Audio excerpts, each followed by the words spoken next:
Madam, in fact, imagine say Judgment Day.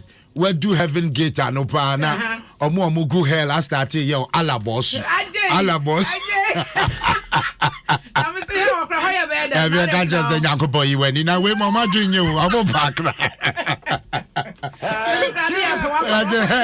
And I did a more back rabbit for you. Share. Alabos is ready anyhow. I think you'll be secretary social with so when you be here. I was there. Rent to be at your Sodina club, strip a CB Geneva Kuachi say. Any to play the ketwa. Eh, really? Sani Pana, Sawasansu, a singer was sorry them. A dinner was sorry me. Really? The minimum how I'm a Osru Sani. Mina make a wow. Now, almost unlinke as or almost unmagic the club of the ano. What is the cat home? And no more, I can't. I saw them with Diana, what Gino coat. When the Gina one Mabuko to jump. Club Diana, you're old, they are back or some. They say, Wabanya Mimo. And to go for club, they were better. I said, me tea, and I'm your friend now. Go fight the that be out. Yeah, was school be now, but what they barber for meetings. Where to Diano at Chem. I be paying. First, now, I'm your friend, or say. First, I know what we are. As I say, away. I just away. First, you know what we are. No, away. But Banya who said that be I Jim Quanimona were bedroom. I was sending new my yet ni student a band and no cassa, ne pancrana was sitting down a yamimu. But Abna, you do have any cassa habitation, your bonny, I'll be no. I am some more. I was here. Now, boss, you're the bro. 4 minutes after 8. I'm not the end of the fiasco. But the daily graphic in SSC. Yeah. Asempa. Na ajabo ajawanya bedru ene ya. That's right. Ene ya. Ejinamo arrive at on him sanra me kopie wa Transport Stadium. Yeah. Oh me ko twamfoni ehwe sade wote na enra na kra na bra ekodu won mo be say no nine no num no na waye gidigidi gidigidi. A chese ne sound check 1 2 no ma jam na nyum no so bone ye kama. And yes posters no from Famosa. Omo mo ko pesika market fuoi enya prana filelia ne ade nyina yi. Ejam. Go hanu ma chese asempa na nya samkuma. Etino kasa na be hɔ no ko ka ba ko ba te so mu yi so ne nyina no ya ho bo a mo de twɛn nyame yad mo tena dwumadie na kasa ɛyɛ ne ɔtena ene ne kwasi ada. And we promise you say yet the updates and information be a from grounds MPP Delegates Conference no national. That's right. Ni nyina ebro on Adom brands. Enti eya na watena ha ya atwen. Na emu no wonim say positive what say. Enipa positive from pemiensa and na wo mo deploy wo mo de akwa MPP conference na say 3,000 ti Accra Sports Stadium ho na no. Wow. A positive form akoma pemiensa and na mo de wo ekwa kopie mo ewo ho. Na eye wo hwe emu amane na wo mo e kire say ebi mo ebe say uniform ebi so be say ebe ka say plain clothes to one hwe ya wo say so be say wo ye bia. Oh, okay. It is a wo ramu a ye kaf na positive for 3,000 no. Accra Sports Stadium so nya ba bia so ebe ka say bia the whole of Accra. E ho no aye bia eketwa. It dey say ne positive for dodo we e ba dia na wo hunu say bambo mu nsam no ebe jane na so ye pa. Na omo e kire say 20 police stations and omo be kreti e dey masa abato no na emu no wo mo esanso chese se wo ye command center na nkasa na ebe wo ho na wo esanso awo a police post asanso awo clinical eno no wo mo be mount e wo stadium no mo ama enipa bia wo mo be hia apomuden emu akakra eno eho asem e wo ha pepepe na the police management board no ene party officials binumo enra wo mo ko se na kwa wo kromponi ehu se bi maba wo mo ye monitor na mo check ya kama enti chance ni teko babia opia mechia no pa anopa inu akoto na nani abre ekita papers awodi akwaniaba machine segu ho no na meka se wen mu bi na ya nanka ebi mu hia o club na no bobu sa na boso ni pedia no ama atesa nyomo bo ebom rough enti anwade de nyina eguso a ekoso nti na ye ka se ya bokọ bofa ho no ma obehunu but security are very tight eno eni aslam de ma e wo katafa to sudumi ensa our daily graphic and watching us no wo ba hon ma ase ho no was the organized labor atumi asecure aban adwumayefo 50% cost of living allowance. Congratulations to the Sijakayen. Congratulations to them. 15% cost of living. 15%. It is I'm sure for when you are yeah. Why won't you Benjamin? Besides, I will buy you the other Bain. So Ghana had you. Ghana had it. Oh my idea. Now, Shama, I buy my Jetum. It take effect July 1. Right. And now July 15th.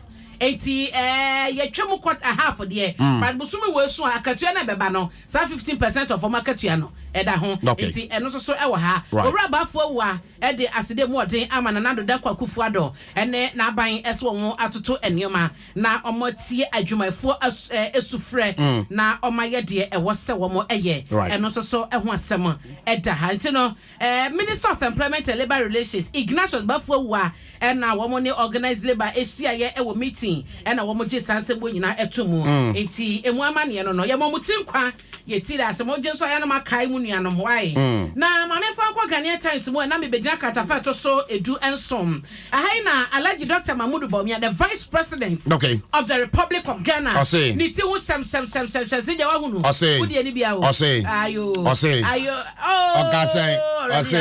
now I say, are you a man? How 4 blows for Ghana to IMF? Yeah.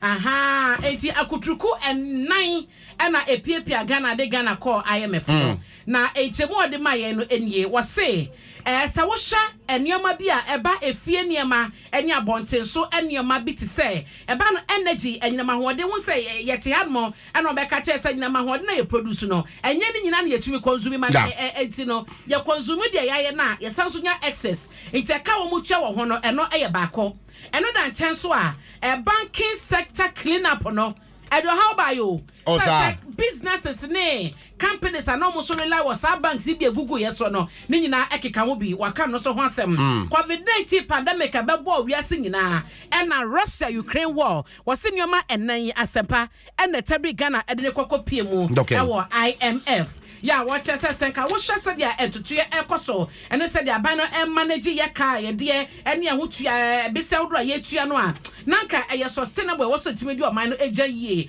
but anyoma nan ena pia o man no dia kwakopie mu IMF Dr. Bawumia de sebo nyina tuja na ebre ya Accra Business School ABS information technology program no na wo mo launch epa hotuma e won kan e na wodi ensem we etuja eti eno so e ho amane e wo Ghanaian Times da wo krata no emu na wo hwemu a omampani so e na se ye kasei no wo se Africa Peer Review Mechanism national no womo abomodian apa ho entoma ya womo ebeye dwumaden ede ma Ghana na mpanyefo obedi wo manim no na womo aso afnamo asai ene mampani na gyamu pa members no ede ma council no Most Reverend Professor Emmanuel Asante Owura Richard Quesin Owura Samuel Kwamwa Asare former IGP ka ho of course Owura Lord Mansford Bado na Owura Iri Gifty afenye Desi Miss Kathleen Korte and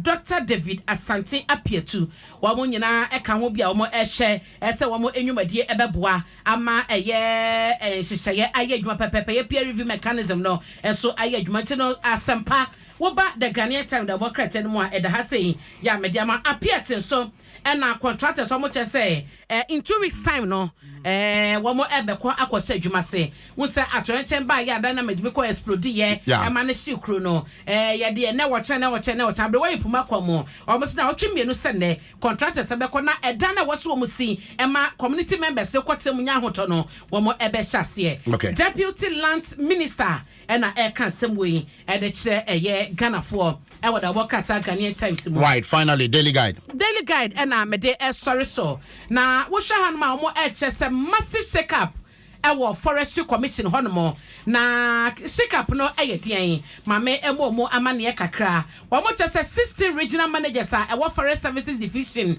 ewo forestry commission no ene yekase yadanim wo ma reshuffle we bi na Ghana for so man pade akufu adbaye wona mamom no reshuffling na wo mo se Hugh Brown yo ye executive director wono so no yare assigning no edna Minister of Lands and Natural Resources ese onkoye advisor and farmer minister no na we eye enkrat Free Minister of Lands and Natural Resources and now one more Eddie and Sebo Yina Ebaye. No more such changes we know a can abai and say what she say and Sakraba Yejuma na atumi ama ensusuani adwefo fro aba ama your first commission adwuma no eja ne naso ye pa na emu no wo mo say a certified forester ya owo be say emfihye no aduonu nwotwe experience suahunu no Owura Brown wo mo kyese ono so no nyumadie ne hyehye nyina no eye de eboa ama eye pepepe ye akos na wo hwe listener ewa ya kasa be bolis ni nyina so ewa pa o ma ya resafre na aka wo mo no ewa entipato won saka delegada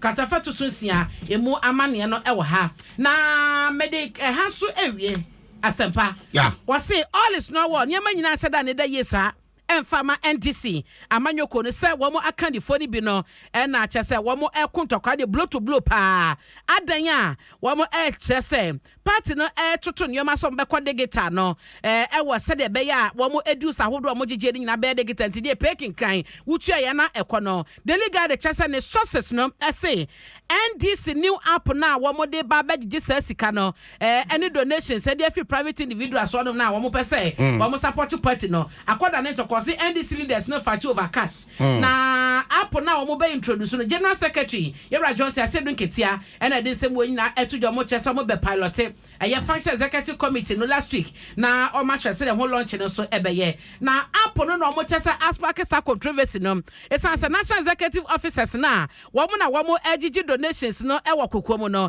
e wo party ni di mu no chese yasemu omo chese national executive bi gigi sika na omo tumi use no said o mankasa epe omo na aso mani enye ho sa so mbekwa de guitar o mani nye ho enti no breya na chese wo mo launch sa ahoto project na presidential hope Dr. Kwabnadufo de ehye so wo NDC headquarters adabraka no ho na ye Rajon Sedun Ketia de caution pa ma private individuals wo mo donate de ma enipa bi individuals our party wo bra sika no mo de bebre party na kasa so ho enti no ye Rajon Sedun Ketia etufo sa wa bia wo be donation ade koma bia party panyi bia wonim no a wo hwe na sika na be ma no medru party ni ho enti e better so be donate dia du party ne nchen pa me patrokoto delegate kan ni nyina na be hu de omo pa kire enti asempa abra asumdwen kan me da se pa me da se abna poku ahwene ya na efiada